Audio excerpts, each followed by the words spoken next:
Today's theme is manifesting your reality, but in such a way that it does not become driven purely by the personality construct. And I would love for you all to see and realize and experience how those are not two contradicting flows. So by those two flows, I mean the personality structure is actually caused by not effortlessly creating a reality, not being in your flow, not being in your joy, not being free. So it may seem that manifesting your reality is a statement of egotism, a statement of assertion and the personality being at work. But really the personality is only at work in the first place. It's only rigid, it's only solid in the first place because we've not given it what it desires. And by it, I don't really actually refer to the personality structure. I refer to you as a being, you as an inseparable, plugged in portion of creation. You need juice, you need flow, you need love, you need appreciation, you need to appreciate your existence and the uniqueness that comes with that. And the uniqueness that comes with that is in the form of desire. It's in the form of passion, the form of inspiration, the form of being psyched, being stoked, being excited. That is the juice that connects you, that makes you actually person transcendent rather than person based. So let's start at the basis, at the beginning, in a sense. The beginning being the start of your personality structure. And when I refer to a personality structure, I mean one optional personality structure out of many. And that one personality structure became yours, in other words, became rigid, became tight, became solid, became who you were, who you identified with, precisely because you never learned to offer it the juice of life, to plug it in to all that is. And the way to plug that personality construct in to all that is through that joy, it is through that inspiration, it is through that passion that then naturally creates your life, creates or manifests your reality. So when we deprive who we are from being plugged in to the main line, so to speak, plugged into all that is, the motherboard that connects everything that exists, and again being plugged in feels like being turned on, being excited, being in joy, being in peace, being in love, being in appreciation, being in gratitude, being in bliss, being in ecstasy, being inspired, being turned on. When we deprive ourselves from that, also when we deprive ourselves from that out of the idea that it's egotistical to plug ourselves into joy, into freedom, into bliss, into expansion, into creation.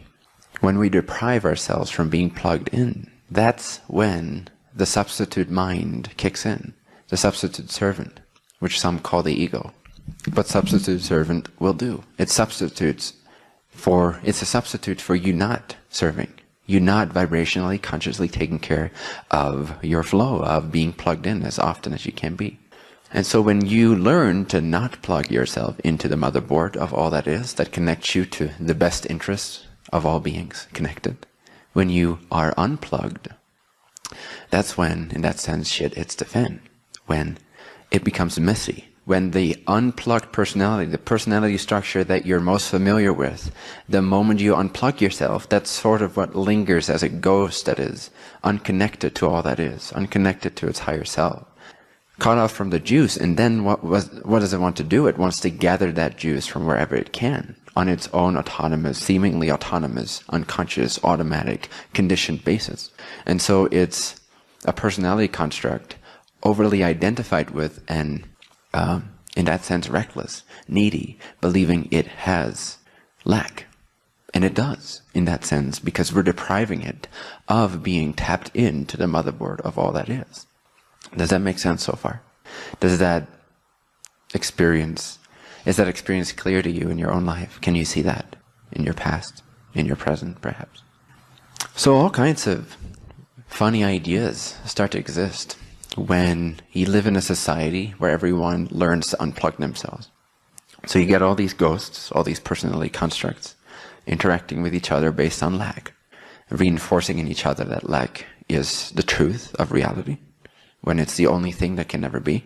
Out of everything that can be, it's the only thing that can never exist. But everyone believes it's the reality, the nature of reality.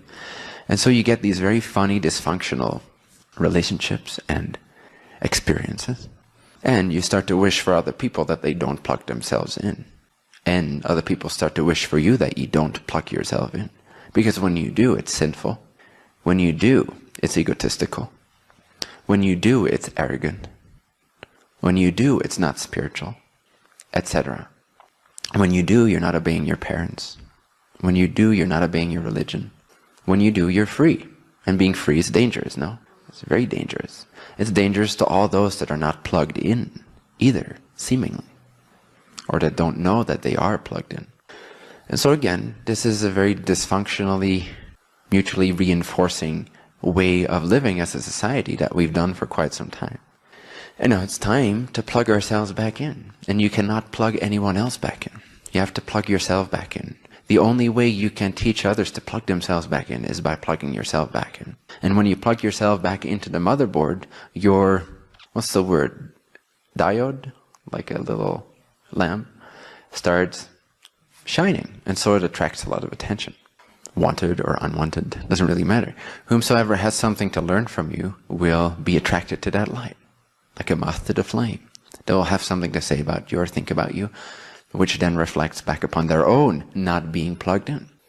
But that's a good thing. That's the only way we can plug back in this entire collective, is by starting with yourself and shining as brightly as you can, as freely, as independently, as clearly as you can, as lovingly as you can, so that others have a chance to see that it is a possibility.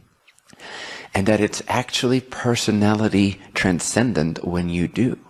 Because when you're plugged in to that juice, to that motherboard, which knows all that is, which is connected to all that is, you are in tune, you are in alignment, and your actions have a natural flow to them, and the way your circumstances move about have a natural flow to them. And that flow is in alignment with all that is. You don't have to think about that. But the very fact that something is inspirational to you makes you feel whole, complete, loved and loving, excited, turned on. And if you honor basic sort of human integrity, if you will, if you respect other people's free will, then your actions will naturally be in flow, will naturally be in alignment with that. And they'll naturally attract attention, which is the way to share this word, this love, this freedom. It's the way to show. It's the way to teach. Only way to teach is to shine, is to plug yourself in. And again, when you do that, you become more than just that personality structure. Whereas if you're unplugged, then all you know is this little thing rattling around inside your computer, disconnected from the motherboard. But when it's connected, now it functions as a whole computer, as a whole system of different processes happening. Does that make sense? In other words, to be plugged in is not selfish. To be plugged in is not egotistical. We have to get out of that mindset collectively. We have to be willing to get out of that sin-based mindset altogether. We have to be willing to grant other people their highest joy, their highest desire, their highest freedom, and to respect that. Because when we do, we also give ourselves permission to. And vice versa. We need to give ourselves that permission. And when we do, we'll naturally understand how this mechanism works. And we wouldn't want any other person to not be connected. We want everyone to be connected as well.